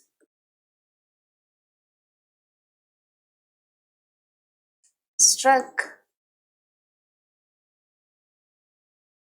to metal surface, या कोई भी ऑब्स्टिकल से ये स्ट्रक करती है, तब भी प्रोड्यूस क्या करती है, एक्स रेज आर प्रोड्यूस। अब इनकी कुछ प्रॉपर्टीज होती हैं, क्या क्या प्रॉपर्टीज होती है ये देखिए। इसमें सबसे पहली बात कि आपने देखा कि ये इलेक्ट्रॉन की बीम है, ये इलेक्ट्रॉन की बीम किससे टकराएगी, कोई भी मेटल सरफेस से, तो ये क्या प्रोड्यूस करेंगी, एक्स रेज प्रोड्यूस। और आपने ये भी देखा यहाँ पर कि मेटल रेज जो होती हैं, अगर यहाँ पर मैं लगा दूं पॉजिटिव प्लेट और यहाँ लगा दूं नेगेटिव प्लेट, तो ये किसकी तरफ मूव करती हैं, पॉजिटिव प्लेट की तरफ मूव कर लेती हैं। लेकिन जब एक्स रेज जो होती हैं इनसे टकराई और क्या प्रोड्यूस हुई, एक्स रेज। और इन एक्स रेज के ऊपर जब इलेक्ट्रिक फील्ड या मैग्नेटिक फील्ड अप्लाई किया गया, अगर मैं यहाँ पर इलेक्ट्रिक फील्ड अप्लाई करूं तो ये क्या होगा, नो डिफ्लेक्शन। कैथोड रेज तो डिफ्लेक्ट हो रही है, मूव टूवर्ड्स पॉजिटिव प्लेट, लेकिन एक्स रेज जो होती है वो इलेक्ट्रिक फील्ड और मैग्नेटिक फील्ड इनसे डिफ्लेक्ट नहीं होती है। तो फर्स्ट प्रॉपर्टी क्या हो गई, not deflected by electric field और मैग्नेटिक फील्ड। कई बार स्टेटमेंट में ये आ जाते हैं इस तरीके का कि एक्स रे डिफ्लेक्ट होती है नहीं होती है, या फिर पेनिट्रेशन पावर पे, लैम्डा पे, इस पे इनका क्वेश्चन बन जाता है। तो first of all not deflected by electric field और magnetic field. Then penetration power इनकी क्या होती है, बहुत ही हाई होती है। पेनिट्रेशन पावर क्या होता है, जब मेटल के इसमें से पास हो जाती है ना, पास हो सकती है। पेनिट्रेशन पावर क्या हो गई इसकी, हाई हो गई। और पेनिट्रेशन पावर इतनी ज्यादा होती है कि ये किसी भी मैटर के थ्रू पेनिट्रेट कर सकती है, penetrate through matter, penetrate through कोई भी मैटर है। जैसे हमारे बॉडी से अगर वो पास हो सकती है, दीवार से पास हो सकती है, चेयर से पास हो सकती है, कोई भी सॉलिड हो उसमें से ये पास हो सकती है। क्या लिख यहाँ पे डायग्राम बना देते हैं छोटा सा ताकि आपको ध्यान रहे। ये कोई सॉलिड मटेरियल है, आप यहाँ से इसके अंदर एक्स रेज पास कर रहे हैं, तो ये एक्स रेज क्या होगा, इसके अंदर से पास हो जाएंगे। इसमें से एक्स रेज जो होंगी वो पास हो जाएंगी। इसका मतलब पेनिट्रेशन पावर इनकी क्या है, बहुत ज्यादा है। नाउ पेनिट्रेट टू मैटर हो गया, और इसकी वजह से ही हम इस मेटल की, किसी भी मटेरियल की या किसी भी सॉलिड की स्ट्रक्चर फाइंड आउट कर सकते हैं। Due to above property it is used to, due to above property it is used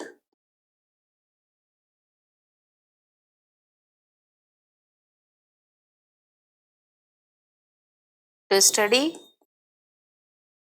interior structure of matter, interior structure of matter। इसी का फायदा उठा करके ब्रेग ने ब्रेग इक्वेशन बनाई थी, और उससे हम किसी भी क्रिस्टल की स्ट्रक्चर फाइंड आउट कर सकते, किसी भी सॉलिड की स्ट्रक्चर फाइंड आउट कर सकते। जैसे NaCl की स्ट्रक्चर कैसी होती है, FCC स्ट्रक्चर होती है। कैसे पता चला, जब इस पे से NaCl पर एक्स रेज पास करते तब हमें उसकी स्ट्रक्चर का आइडिया हुआ। हमारे बोन में कहीं फ्रैक्चर हो जाता है तो हम क्या करवाते हैं, एक्स रेज करवाते हैं। यानी बोन्स का स्ट्रक्चर अगर मुझे मालूम करना है तो हम क्या करवा लेते हैं, एक्सरे। जैसे टूथ है कितना डिके हुआ, तो उसका भी क्या करवाते हैं, एक्सरे। एक्सरे से भी और ज्यादा हम क्या यूज में ले लेते हैं, सिटी स्कैन यूज ले लेते हैं। इनकी इतनी ज्यादा पेनिट्रेशन पावर होती है, नियर अबाउट गामा रेज के सिमिलर होती है, यानी इनकी एनर्जी बहुत ज्यादा होती है।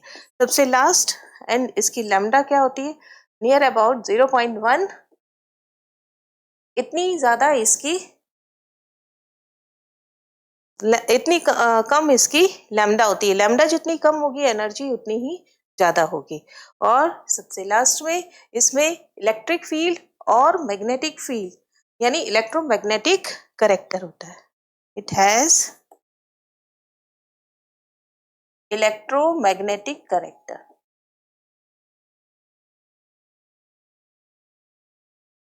क्या होता है ये करेक्टर, इसको हम इसी चैप्टर में आगे पढ़ेंगे। तो एक्सरेज के बारे में क्या जाना आपने, डिस्कवरी किसने की, विलियम रॉन्टगन ने 1895 में। और जब भी कोई इलेक्ट्रॉन बीम इस पे स्ट्राइक करेगी मेटल सरफेस पर, तब एक्सरेज प्रोड्यूस होता है। इलेक्ट्रिक फील्ड मैग्नेटिक फील्ड से कोई डिफ्लेक्शन नहीं होता, पेनिट्रेशन पावर हाई होती है। किसी की भी स्ट्रक्चर मुझे मालूम करना हो तो एक्सरेज की जरूरत पड़ेगी। लैम्डा बहुत ही कम होती है, 1/10 nm होती है, और इसके अंदर इलेक्ट्रोमैग्नेटिक करेक्टर होता है। नाउ रेडियो एक्टिविटी क्या होती है, रेडियो एक्टिविटी हेनरी बैकरेल ने, चाहे रदरफोर्ड का एक्सपेरिमेंट हो या फिर आपने न्यूट्रॉन की डिस्कवरी की बात की, तो ये सब क्या था, ये अल्फा पार्टिकल्स के ऊपर स्टडी कर रहे थे। और उसी समय हेनरी बैकरल जो थे, उन्होंने रेडियो एक्टिव मटेरियल्स और रेडियो एक्टिविटी के बारे में बताया। क्या होते हैं रेडियो एक्टिव एलिमेंट्स? ऐसे एलिमेंट्स जो अपने आप ही अपने अंदर से कुछ रेज को इमिट करते हैं, है ना, क्योंकि उनका न्यूक्लियस बहुत ज्यादा अनस्टेबल होता है। और जब वो अपने अंदर से कुछ रेडियो एक्टिव रेडिएशंस को इमिट करते हैं, तो ऐसे मटेरियल्स क्या कहलाते हैं, ऐसे एलिमेंट्स क्या कहलाते हैं, रेडियो एक्टिव एलिमेंट्स कहलाते हैं। और इनकी ये जो प्रॉपर्टी होती है उसी को ही हम रेडियो एक्टिविटी कहते हैं। तो रेडियो एक्टिव एलिमेंट्स क्या हो गए? दोज एलिमेंट्स which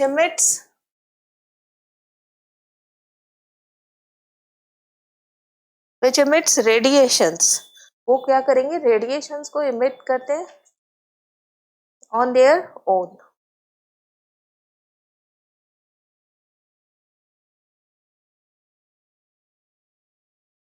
अपने आप करते हैं, आर कॉल्ड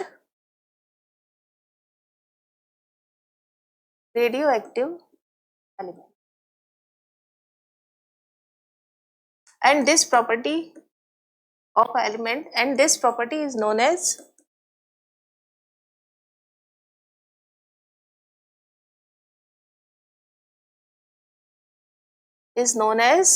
radioactivity।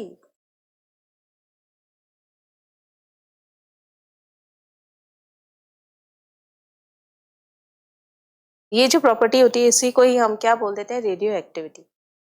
अब देखिए, ये कोई रेडियो एक्टिव मटीरियल है, यहाँ पे कोई रेडियो एक्टिव मटीरियल रखा, जितने भी आफ्टर 92 एलिमेंट्स होते हैं वो रेडियो एक्टिव एलिमेंट्स होते हैं। यूरेनियम के बाद जितने भी एलिमेंट्स होते हैं वो सारे के सारे रेडियो एक्टिव हैं। ये क्या करेंगे? कुछ रेडिएशंस एमिट करते हैं। देखिए, जो सीधा चले गए, मैं यहाँ पॉजिटिव प्लेट लगा देती हूँ, यहाँ पे मैं नेगेटिव प्लेट लगा देती हूँ। जो सीधे चले गए वो क्या कहलाएंगे? Gamma rays. ये क्या कहलाएंगे? Gamma rays. मतलब no deflection from electric field. और जो मूव कर गए टुवर्ड्स पॉजिटिव प्लेट वो क्या कहलाएंगे? Beta particles, beta rays. और जो मूव कर गए नेगेटिव प्लेट की तरफ वो क्या कहलाएंगे? Alpha rays. देखिए, इसका क्या मतलब हुआ? रेडियोएक्टिव मटेरियल से 3 तरीके के रेडिएशन इमिट्स हुए। ये क्या होगा? They emit 3 type of radiation. They emit 3 type of radiation. क्या है ये 3 टाइप? फर्स्ट है इसमें अल्फा रेज, सेकेंड है इसमें बीटा रेज, और थर्ड है इसमें गामा रेज, है ना। अल्फा रेज क्या हो गई? Move towards negative plate. Beta rays क्या हो गई? Move towards positive plate. Gamma rays क्या हो गई? No deflection from electric field. Alpha rays की डिस्कवरी किसने की? रदरफोर्ड के ने इनके बारे में बताया। रदरफोर्ड, पहले ये लिख लेते हैं।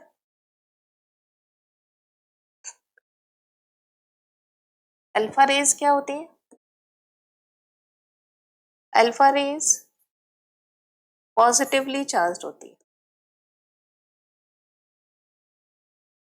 बीटा रेज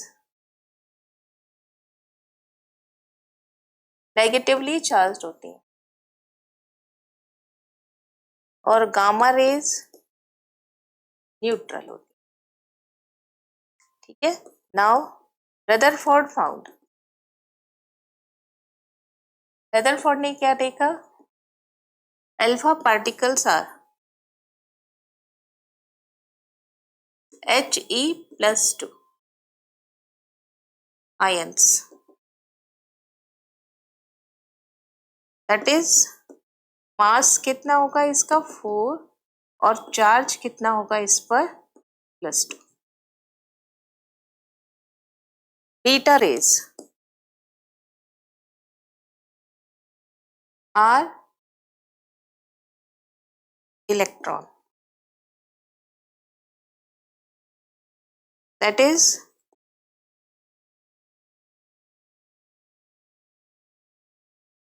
माइनस चार्ज कितना होगा इसके ऊपर, -1। नाउ सबसे लास्ट चार्ज कितना है इसका, -1। दोबारा लिख देते हैं, चार्ज कितना है इसके पास में, -1। नाउ मास कितना है, ऑलमोस्ट जीरो होता है, इलेक्ट्रॉन का मास क्या होगा, ऑलमोस्ट जीरो होगा। नाउ गामा रेज क्या होती है,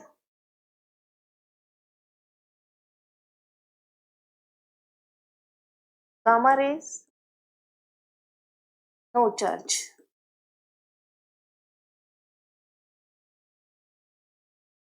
alpha rays move towards negatively charged plate,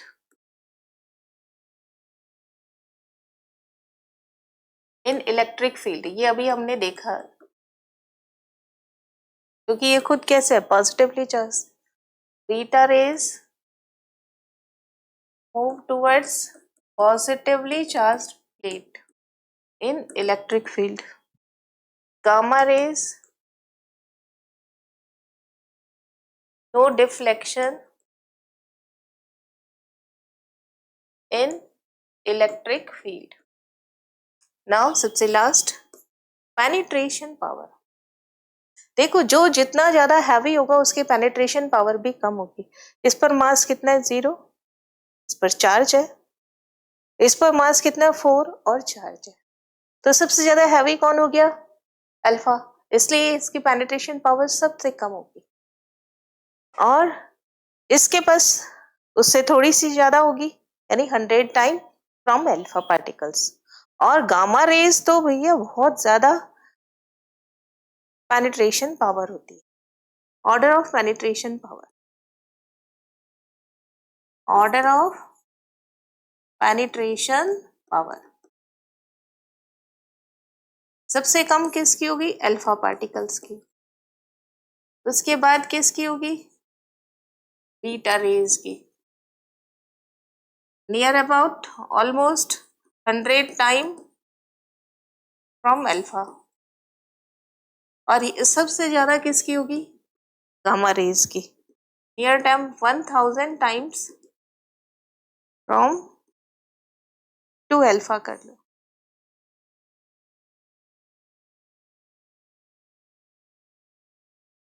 इतनी ज्यादा होती है, यानी जितनी ज्यादा पेनिट्रेशन पावर होगी उसका मतलब उसके पास एनर्जी उतनी ज्यादा है। तो गामा रेज की एनर्जी मैक्सिमम होती है, ओनली एनर्जी होती है इसके पास, मास नहीं होता और ना ही कोई चार्ज होता है। बीटा रेज -1 चार्ज होता है इसके पास में और 100 टाइम टू अल्फा पार्टिकल्स। और सबसे कम अगर पेनिट्रेशन पावर की बात की जाए तो वो कौन होते हैं, alpha particles. Now radio active materials के बाद में एटॉमिक मास और मास नंबर को बताया गया। एटॉमिक मास और मास नंबर इसकी डिस्कवरी रदरफोर्ड के एक्सपेरिमेंट के बाद हुई। तो एटॉमिक मास और मास नंबर लिखने से पहले आपको पता होना चाहिए कि किसी भी एलिमेंट का रिप्रेजेंटेशन कैसे किया जाता है। एलिमेंट को रिप्रेजेंट करने के लिए ये देखिए, एलिमेंट को रिप्रेजेंट कैसे किया जाता है, ZXA। चलो पहले इसको देख लेते हैं, एटॉमिक मास ये बाद में है तो बाद में ही करते हैं। Atomic mass and mass number. Atomic mass का मतलब क्या हो गया, किसी के पास में नंबर ऑफ प्रोटॉन कितने है ना। नंबर ऑफ प्रोटॉन के बारे में किसने बताया था, प्रोटॉन की डिस्कवरी तो किसने की थी, गोल्डस्टीन ने। और न्यूक्लियस के बारे में किसने बताया था, रदरफोर्ड ने, यानी न्यूक्लियस की डिस्कवरी किसने की है, रदरफोर्ड ने। तो नंबर ऑफ प्रोटॉन कहाँ होंगे, न्यूक्लियस में। तो न्यूक्लियस के पास कितने प्रोटॉन है वही क्या कहलाता है, जेड। कितना पॉजिटिव चार्ज है वो क्या कहलाएगा, जेड। अगर एटम कैसा होता है, न्यूट्रल, तो पॉजिटिव जितना चार्ज होगा उतना ही नेगेटिव होगा, यानी कोई न्यूट्रल एटम है तो वही क्या कहलाता है, उसमें नंबर ऑफ इलेक्ट्रॉन ही क्या कहलाते हैं, जेड कहलाते हैं। Z means atomic number. और ये definition, number of proton in the nucleus of atom और number of electron in a neutral atom is known as atomic number. किससे रिप्रेजेंट करते हैं हम इसको? जेड से। न्यूक्लियॉन्स क्या होता है? Number of proton plus number of neutron, यानी P प्लस N। ये क्या कहलाता है? न्यूक्लियॉन। न्यूक्लियॉन का मतलब होता है न्यूक्लियस में रहने वाले। न्यूक्लियॉन का मतलब क्या हो गया? न्यूक्लियस में रहने वाले। और न्यूक्लियस में कौन रहता है? Proton plus neutron. इनको कलेक्टिवली क्या बोल दिया जाता है? जो पार्टिकल्स न्यूक्लियस में रह रहे हैं, ये न्यूट्रॉन, ये प्रोटॉन, कलेक्टिवली इसको क्या बोल दिया जाएगा? नाउ एटॉमिक मास क्या होता है? एटॉमिक मास का मतलब total mass, total number of nucleons. Total number of nucleons is known as atomic mass. Actually में मास किसकी वजह से होता है? सब एटॉमिक पार्टिकल्स की वजह से होता है ना? ये तो यहाँ पे लिख ही दिया है, वैसे यहाँ बता देते हैं आपको। एटॉमिक मास किसकी वजह से होता है? एटॉमिक मास, इसका मतलब क्या होता है? Mass of, total mass of proton plus total mass of neutron plus total mass of electron. तीनों, तीन सब एटॉमिक पार्टिकल हैं तो तीनों का मास ही क्या कहलाता है? कलेक्टिवली टोटल एटॉमिक मास कहलाता है। अब मास ऑफ प्रोटॉन हम कैसे निकालते हैं? Number of proton into mass of each proton, one proton, है ना? इसी तरीके से मास ऑफ न्यूट्रॉन कैसे निकालेंगे हम? Number of neutron into mass of one neutron, mass of one neutron. ऐसे ही तो निकालते हैं ना। टोटल कितने पेंसिल है ले खरीदनी है मुझे, और एक पेंसिल का रेट कितना है, तो मेरे पास टोटल कितना अमाउंट होगा खर्च, तो वो बता सकते हैं। इसी तरीके से टोटल नंबर ऑफ इलेक्ट्रॉन है तो वो क्या हो जाएगा? Number of electron into mass of one electron. अब देखिए, ये हम पहले ही पढ़ चुके हैं, पिछले वाले टेबल में हमने देखा। क्या देखा हमने? कि मास ऑफ प्रोटॉन क्या होता है? मास ऑफ प्रोटॉन कितना होता है? नियर अबाउट वन, है ना? मास ऑफ न्यूट्रॉन भी कितना होता है? ये भी नियर अबाउट वन, यूनिफाइड मास। और मास ऑफ इलेक्ट्रॉन कितना होता है? 0।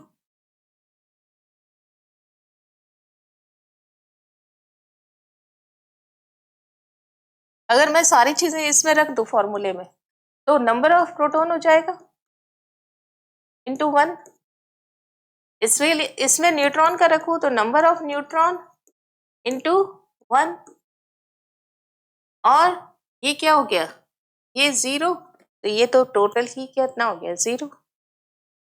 इसका मतलब एटॉमिक मास किससे रिप्रेजेंट करते हैं? ए से। तो ए इक्वल टू क्या हो गया? Number of proton plus number of number of neutron, यानी A is equal to number of proton को अभी आपने क्या बोला? Z, number of proton. Number of proton को क्या बोलते हैं? जेड। नंबर ऑफ न्यूट्रॉन यानी एन। तो आपके पास में ये एक इक्वेशन आ, A is equal to Z plus N, यही बात यहाँ लिखी हुई है। Mass number is equal to number of proton plus number of neutron, यानी आपके पास क्या इक्वेशन आ जाएगी? A is equal to Z plus N.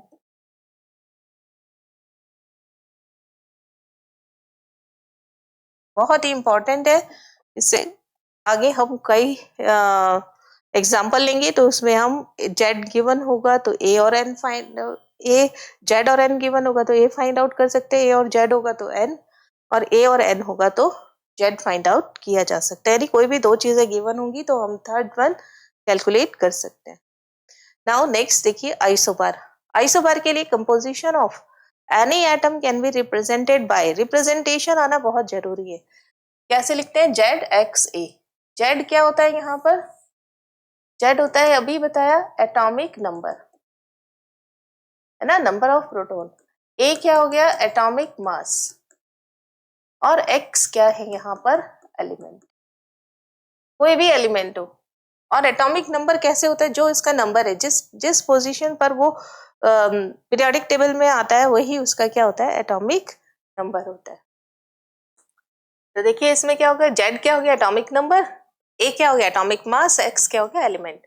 अब देखिए एग्जांपल लेते हैं, जैसे 6C12, यहाँ पे जेड कितना है जो नीचे लिखा है कितना है 6, एलिमेंट तो आपको दिख ही रहा है सी कार्बन, है ना, एक्स क्या है यहाँ पर सी यानी कार्बन,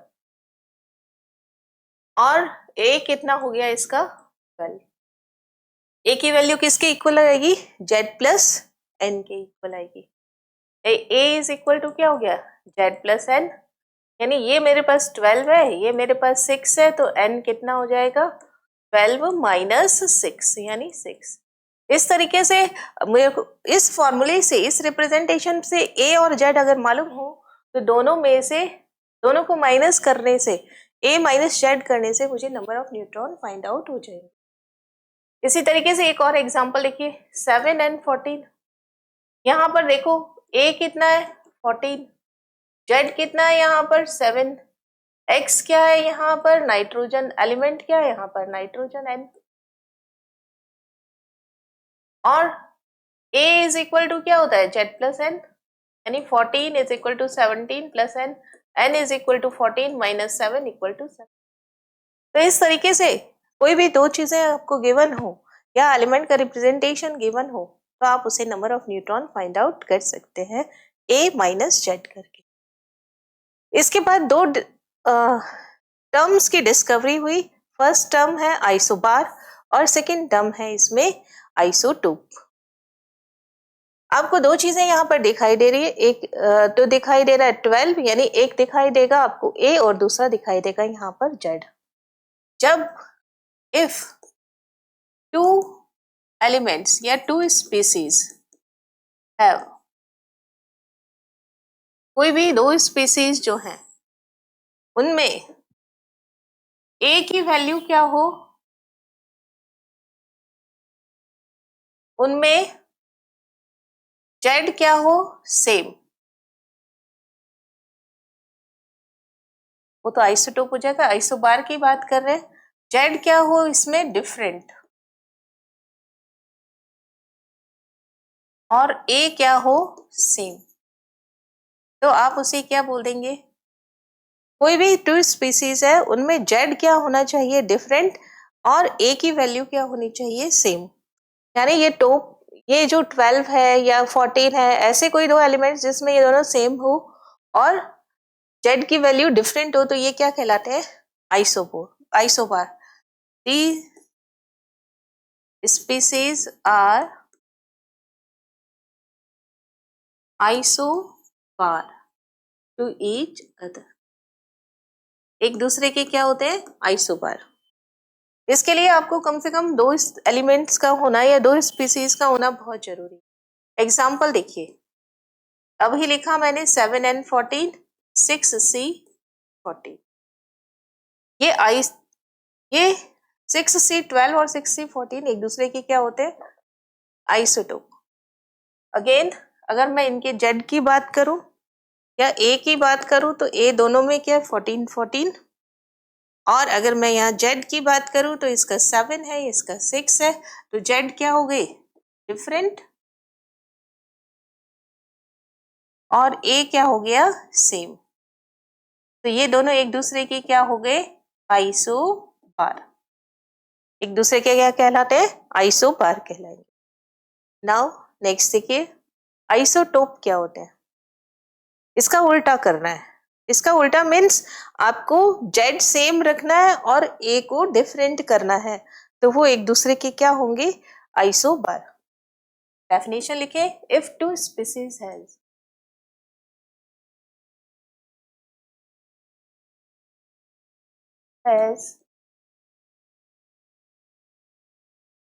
जेड कैसा होना चाहिए सेम और ए कैसा होना चाहिए डिफरेंट, ए क्या हो different, then they are isotope with each other. एक दूसरे के क्या कहलाएंगे? आइसोटोप कहलाएंगे। अब देखिए, अगर यहाँ पर ए की वैल्यू डिफरेंट होगी और जेड की वैल्यू सेम होगी, और जेड क्या, ए इज इक्वल टू क्या हो गया? Z plus N. It means क्या डिफरेंट होगा? नंबर ऑफ न्यूट्रॉन डिफरेंट हो जाएंगे। यही चीज यहाँ लिखा है, difference between the isotopes is due to presence of different number of neutrons present in the nucleus, यानी और नंबर ऑफ न्यूट्रॉन्स यानी n, ये भी क्या होंगे? डिफरेंट। एग्जाम्पल देखिए, फर्स्ट एग्जाम्पल हम लेंगे, देखो 1H1, इसे क्या बोला जाता है? प्रोटियम। इसी का दूसरा आइसोटोप होता है 1D2, ये क्या हो गया?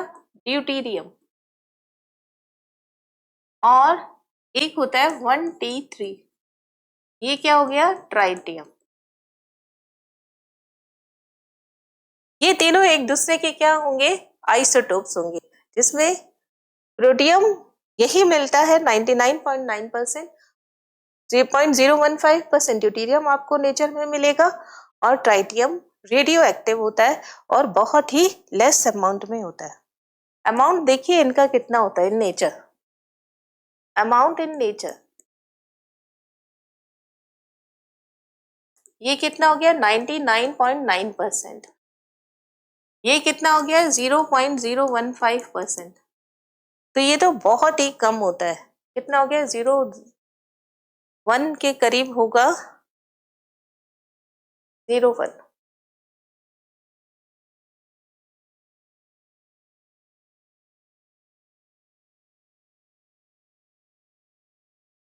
हम्म, 0.09 के करीब होगा। 9 क्यों? 8 कर लेते हैं, 85। बहुत कम परसेंटेज होता है। 0.015, 0.0, ये कितना हो गया? 99.9% होता है। सबसे ज्यादा इसी का ही होता है, ये 0.015% होता है, और ये रिमेनिंग, ये कैसा होता है? Radio active.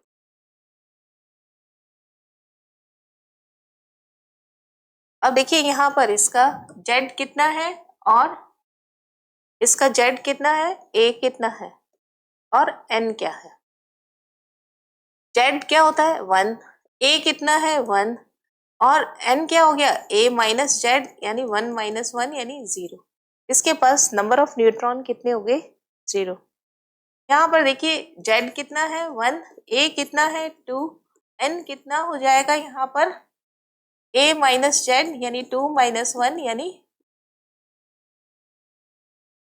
इसी तरीके से यहाँ पर जेड कितना है? 1, ए कितना है यहाँ पर? 3, और एन कितना हो जाएगा? ए माइनस जेड यानी 3 माइनस 1। ये क्या है सब में? जेड, जेड सेम हो गया, और ए और एन क्या हो गए? Different in 3 species. तो ये एक दूसरे के क्या हो गए? आइसोटोप। नाउ नेक्स्ट देखिए, नेक्स्ट एग्जांपल लेते हैं, एक और एग्जांपल लेते हैं हम। 6C12, 6C14, again is radioactive. Fossil fuel की एज फाइंड आउट करने के लिए हम 6C14 का यूज करते हैं। एक और एग्जांपल देख लेते हैं इसी तरीके से। कौन सा एग्जांपल लें हम? 17Cl35 और 17Cl37। अब देखिए यहाँ पे ए डिफरेंट है सबका, और अगर जेड की वैल्यू सेम होगी तो एलिमेंट भी सेम होगा। नोट क्या करना है आपको यहाँ पर? इफ जेड सेम तो एलिमेंट भी क्या होगा? एक्स, यानी एलिमेंट वो भी क्या होगा, सेम होगा।